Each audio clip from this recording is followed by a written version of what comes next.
more humanity than we do. At this point, being called an animal should be a compliment. We are different than other animals, but clearly different does not mean better.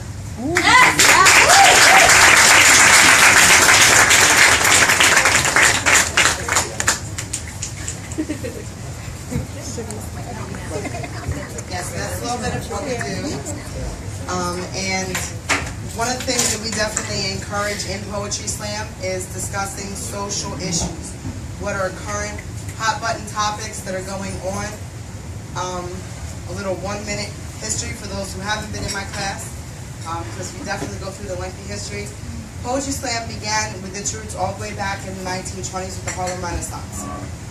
And from the writers in the Harlem Renaissance into the beatniks, into the Black Power movement, into the beginning of hip-hop in the 80s, it has always been a way for people to voice concerns about social issues in our society and what is going on. So you will definitely hear that thread going on in a lot of our poems, because we seek to continue that tradition, and we know the power behind words. And we know that words can unify people and bring us together, and they can also change the world and make a movement. As many words as we've had, you still have people like Dr. Martin Luther King and Malcolm X who use their words to change society, and we believe in that deeply. Okay, so next person that we have up tonight is our former Poetry Slam coach. Coming up to drop a poem for you, Frankie Lopez. Frankie, come on up.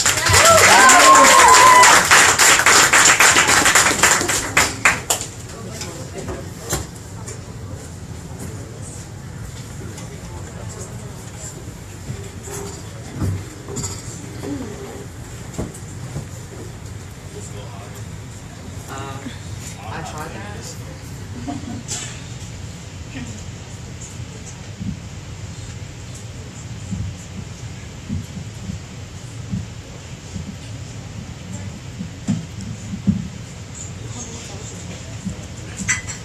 I mean, it's not wire.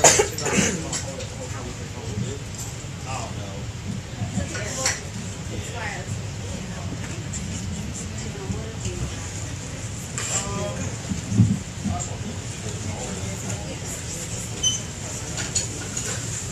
I feel some fall.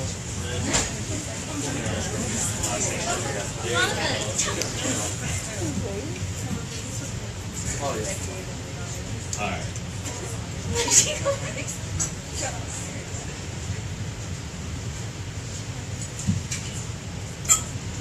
Alright, can you guys hear me good? Yeah. Alright, so I'm Frankie Lopez. I used to be a coach for the Poetry Slam team, and I used to help out the class for a couple years. And last year, I kind of retired with the last graduating class, just so I can do some other things in life. But this poem is called My Father's Son Part 2. My mom loves to tell my brother he is just like our father, that the Lopez blood runs deep. But he's been dead for over 10 years now, and Joey didn't know it. How can you accuse him of being like his father when all he did was create him? At least Joey is honest. He doesn't have secrets like I do. He doesn't hide things like I do. I'm just happy he's open about not caring. That's not me though. I see the certain kind of hatred within me. When I write, my hatred pours on these papers as if writing with blood. It bothers me that he's my father. See, that my life would be significantly different if he was there for me, or if anyone was there for me. If I waited for you, like I waited for my father, I'd be gravely disappointed. I've always been disappointed. My mom always told me I'd be something special, someone special. Be special, maybe one day do something special. Well, mom didn't tell me that sometimes I wouldn't feel special. Like no one loves me special, or you never meant that much to me special, or maybe this wasn't what I was looking for kind of special. Special, adjective. Better, greater, or otherwise different from what is usual. I wasn't prepared to be any of these. I was never any of these. They say I'm apathetic. Apathy, noun. Lack of interest, enthusiasm, or concern. To feel indifferent about people is a normalcy for me. Sadly, I just do not care. And it's not that sad, I'm just not interested. New cars, new girlfriends, new boyfriends, new jobs, whatever it is, I just don't concern myself with it. Your cat died, your significant other left you for someone better, your house burns down, your car gets stolen, but guess what? Just don't care. Your opinions matter not to me. Again, your opinion matters not to me. I do not need a diagnosis from a therapist because I feel this way. I'm not going to do this your way. I get it now. I'm more Lopez than I want to be. Maybe that's why he named me Frankie.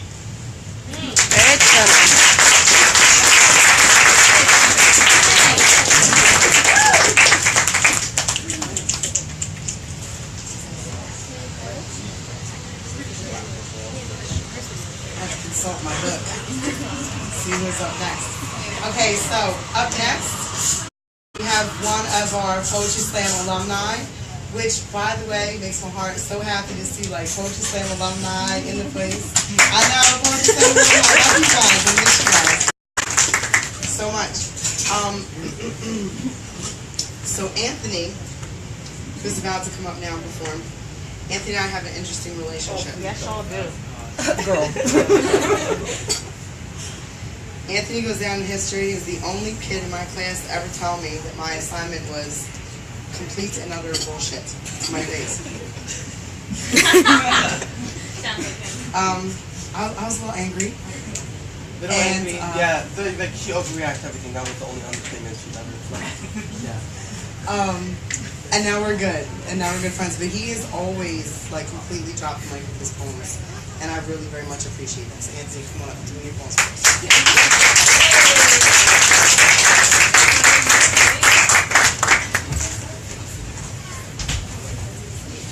Nice settle this before being nice, I guess. Okay. I wrote this literally today.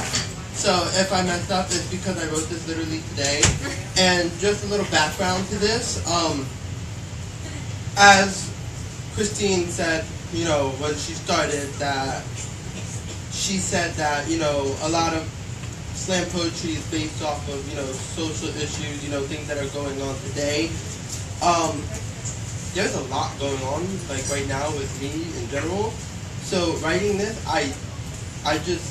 there was just like so much that I couldn't put in. So I just completely like went crazy. So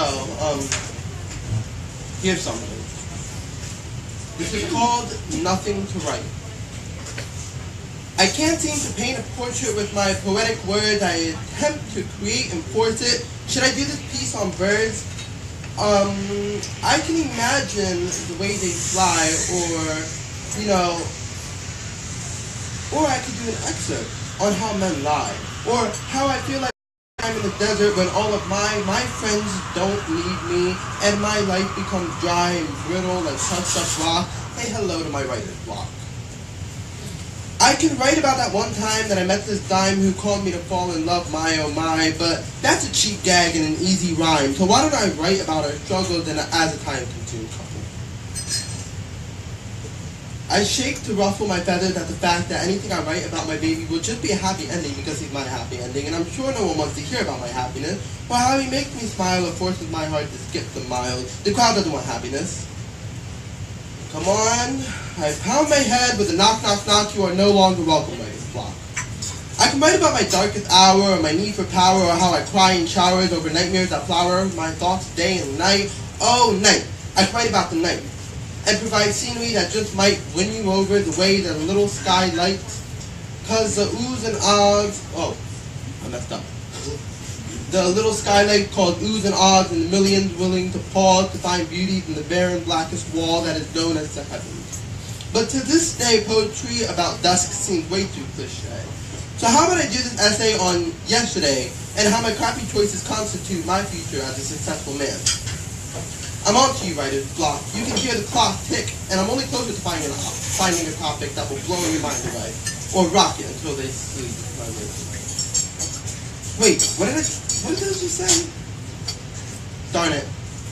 I guess my poem won't finish today. I guess I'll just write about my foreseeable death, or how I'm burdened by debt and bills at such an age where I'm still paid minimum wage for a job and fully paid adult would state that it's not that hard, which is easy to say when your generation ruined mine and destroyed the paved way to success. But that's fine. No.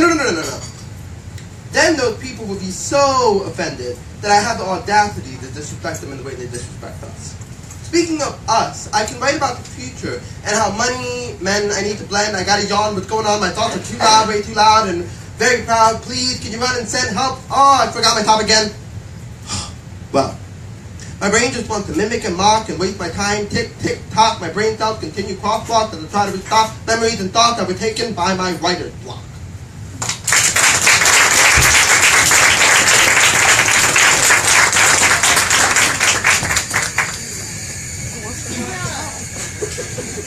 I just felt that poem so much because I was trying to write something new last night and my brain was not functioning and not cooperating with me. And I was like, I actually had free time and no kids, and it was like, nothing, no matter what I did. Okay, so our next poet up, we're going to call him a legacy, since he is the cousin of our former Poetry Slam coach. We're going to call up Jacob Lopez, who is now also a member of our slam.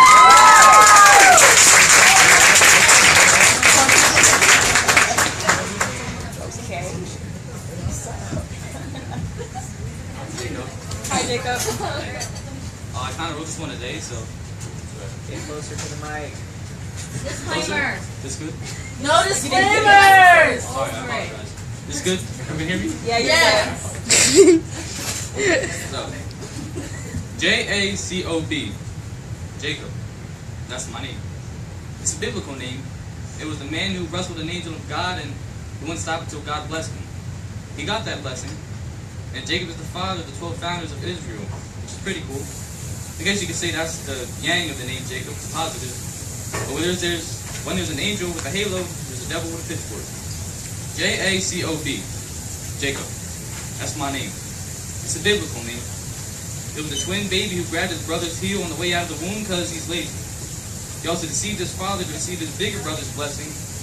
He got the blessing, which is pretty cool. I guess you could say that's the yin that needs Jacob. The negative. Where there's an angel with a halo, there's a devil with a pitchfork. There's a positive, there's a negative. Where there's a yin, there's a yang. Where there's a yin yang, there's peace. When there's peace, you'll find me. J-A-C-O-B. Jacob. Thank you.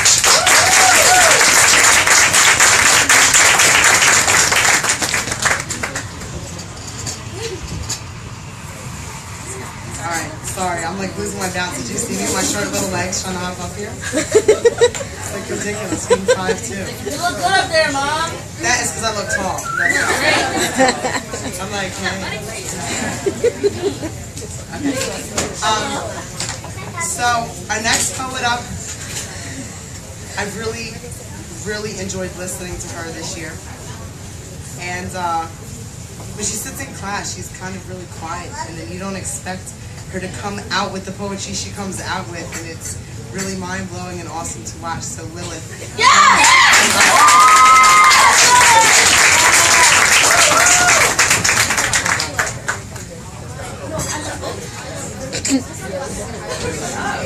Snap, Lilith. Get it, Lilith. Hello, everybody. How are you? So I wrote this one last night. So. What? Okay, I got this, right? That's good. We're good. Okay. This is called The Adventures of Sad Girl and the Peculiar Lemon Boy. Okay. Okay. I like it already. Sad Girl was your typical loner. No friends besides her books in the trees, and her escape was the forest that was once a walk down the street. That's where she'd go to relax, reflect, and hide from her troubles until something peculiar happened. She knew this cluster of trees like the back of her hand, yet something was different. In the spot she'd always sit, right next to the toppled over birch, was a plant. An unusual one, only noticeable by a tuft of orange. So Sad Girl, being the curious, stupid girl that she was, pulled at the locks with all of her might, and that's when Sad Girl's life turned around. A boy, bright yellow, orange freckles marking his face and arms, was at the root of the peculiar plant. He only looked up at her, tilting his head. He was just as confused as she was. He didn't have a name, so Sad Girl called him Lemon Boy. Lemon Boy stayed surrounded by the trees while Sad Girl was away, patiently awaiting her return. They'd always talk about the woods around them, and Sad Girl would bring him gifts to teach him about the real world, the one that would never be accepting of a boy with lemon skin and ginger hair. For the first time in her life, Sad Girl wasn't so sad. I mean, she was happy. Happy Girl spent all of her time with Lemon Boy. He was the only thing that consumed her thoughts, and the woodlands became more of a home than her apartment had ever been. As she continued her visits, the most peculiar thing of them all happened. One day, while resting on a tree and strumming the guitar, something was eating at Happy Girl's mind. Looking at Lemon Boy and seeing his warm smile was almost nerve-wracking, so she did what she thought was necessary. Her hands grabbed at his shirt, she pulled him close, plump pink lips pressing against his citrus ones. The kiss was so perfect, yet so unbearably bittersweet. At least that's how the story goes. That night he begged to go home with her to be taken into the real world, but Happy Girl refused because all she wanted to do was protect him. That's all she wanted. But he didn't see it that way, and that's when things took a turn for the worse. Happy Girl wouldn't visit as often, and when she did, Lemon Boy became increasingly sour, sprouting roots to push over trees to block the paths to the exits of the woods. She knew, like the back of her hands, she was becoming just as bitter as he was. The bitter girl couldn't stand who she was becoming. So she stayed at home, avoiding the forest on her way around the real world, and it took her months to return to the woods. When her feet crunched against the rotting autumn leaves, walking to return to the spot that toppled over a perch where they used to sit together. Getting ready to open her mouth and scream his name, she stopped, falling silent. Yellow-tinted hands reached out as my eyes widened. Lemon Boy was gone, and he left a towering citrus tree in his wake, and I mean Bitter Girl was sad once again. No, I don't mean Bitter Girl. My Lemon Boy was rotten to the core from the very start, hiding his acidic personality behind bright smiles, his vibrant freckles, his 3 dimples. I can't even look in the direction of his citrus tree because every time I do, my soul turns a little bit more yellow. Dear Lemon Boy, I miss you, but you changed me for the worse, and I couldn't stand the taste of your sour lips for another second. Yeah, Charlie. I couldn't stand to be used by you anymore. Your roots tied me to my deathbed so tightly that my lungs gasped for release every time I muttered out your name. And you wonder why I can't keep down sour foods anymore. My body rejects it, so the cycle of Lemon Boy and Sad Girl can never start again.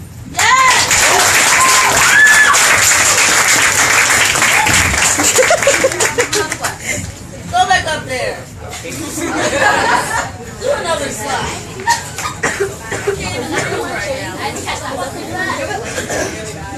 What the hell?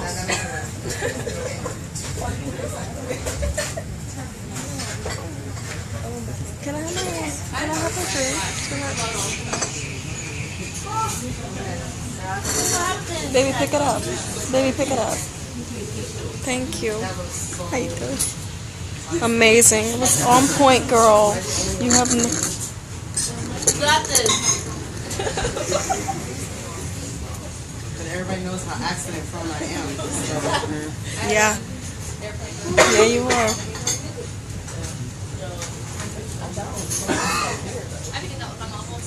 okay, my son who's 5 keeps telling me he has a poem. Look at him. Go, buddy. He said no. I asked. He just said no.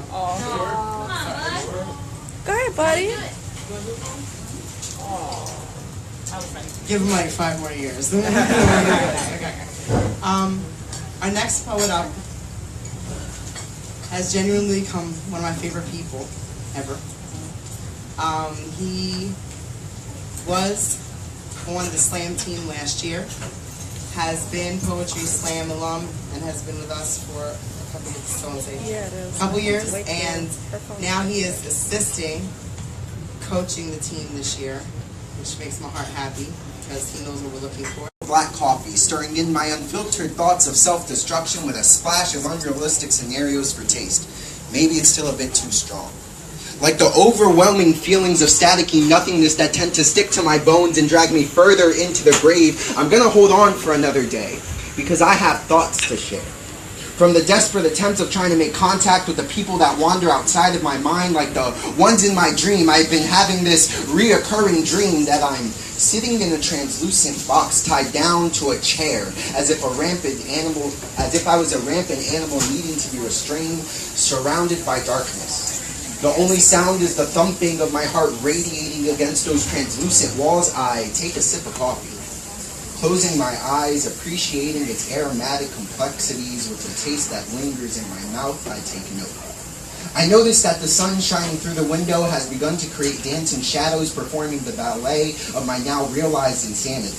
That the trickles of deceptive thoughts have begun to overflow my cognitive thinking. I'm thinking about how quickly I can be on top of the world, only only to be thrown back down into that box where nothing can survive, where I cannot survive. I can see people on the outside waving their hands at me, pointing fingers based on the punitive worlds in their brains. I wish I had a different brain, one that wasn't riddled with disease. I don't want to live like this. Take note. My therapist says that taking notes of how I'm feeling will help me in the long run to look forward to the simplest things in my morning routine, like my cup of coffee. It looks like I need a refill. I take note of when my heart starts beating and the butterflies have taken residence in my stomach are slowly making their way out of my throat, choking me up on my words. How long will you last? I'm only ever trying to tear away my ever-growing mind. You show up for the right time to say my goodbyes and hope that the rest of you realize that depression is not something that I can just push to the side. Take note. I'm not looking for your attention, your pity, with broken promises of I'm here for you if you need me. It's only a matter of time till one of us dies, and I wonder what then will be on your minds. Take note.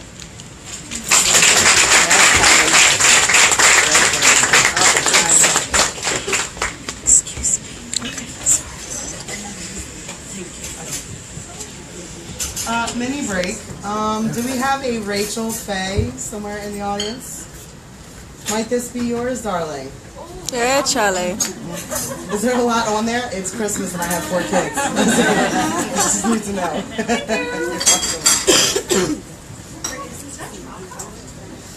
Apparently. See what good people we have? People return stuff right for Christmas. I know that's right.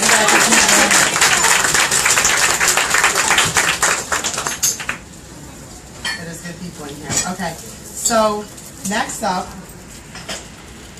I'm going to try not to be mushy, is my daughter, Angel. And she is in 10th grade this year. She's already rolling her eyes.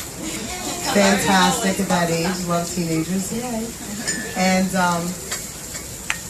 this is her 2nd year in club.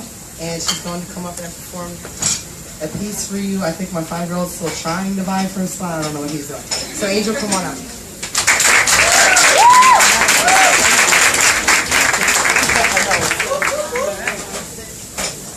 Go back where you were. Oh my Lord,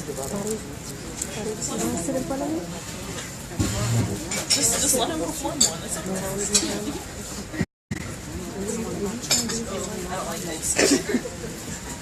Alright, can y'all hear me? Am I good? Yes. Yeah, alright, good. Alright, so this is called Writing a Poem No One's Gonna Hear Anyway. I'm mourning a death so costly to both me and my family that I can't remember what it was like before it happened. I can't remember what I was like before it happened. Maybe it's because I take it to heart more often than I should.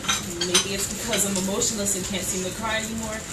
I started to notice I'm deteriorating piece by piece. I fall apart, but no one seems to notice but me, and I'm sick of it.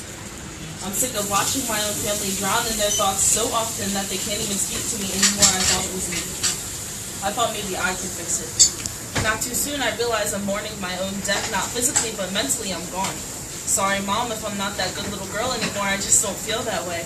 I know you want me to go away, but honestly, I don't know where to go. So I'm mourning a death so costly to both me and my family that I can't even remember what it was like before it happened.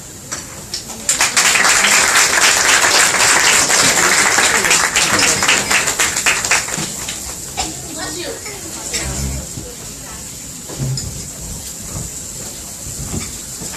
All right, so since we're running a tad bit ahead of schedule, we're going to take like a mini 5-minute break. Let people use the facilities and patronize our lovely cafe. And thank you, by the way, to the Piccolo Cafe for letting us host this tonight. Can we give a round of applause for them? And the awesome staff.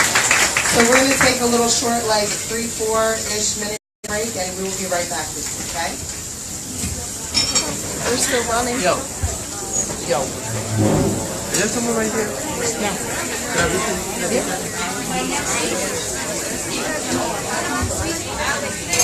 Oh, wait, if anyone wants to sign up for another spot, we still have spots available. Anthony Monica. You're getting engaged by Divine doesn't know. Don't mind your teacher's life, okay? I know.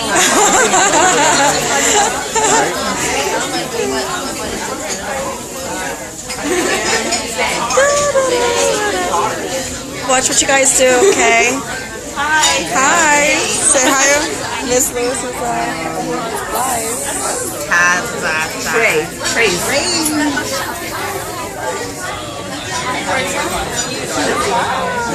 I'm trying to get her. Hey, what's poppin'?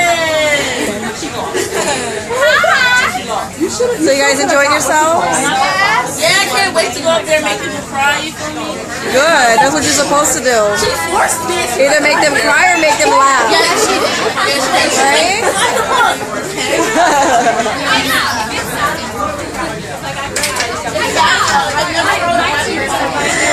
I open up my big mouth and look what I'm stuck doing.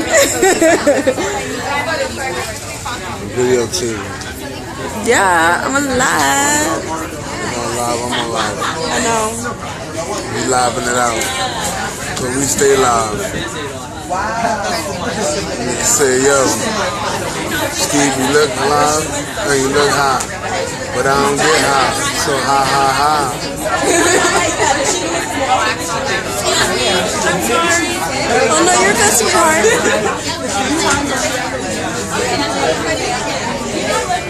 Isn't it cute? I want to get up and do a dope home, top of the home. It's called Rest Your Head. It's not your home.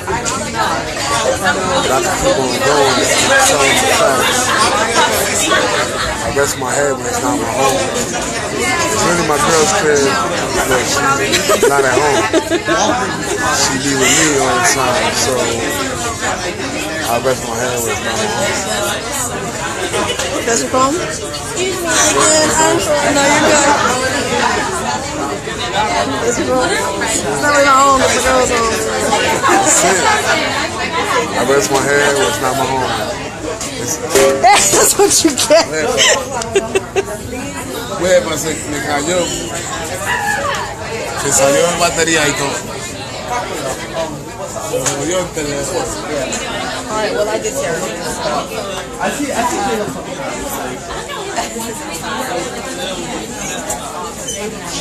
Like, you're like 6 years too late, bro. It's not happening. I love them, but like, it's not like that. It's not like that. Well, no, it got so bad.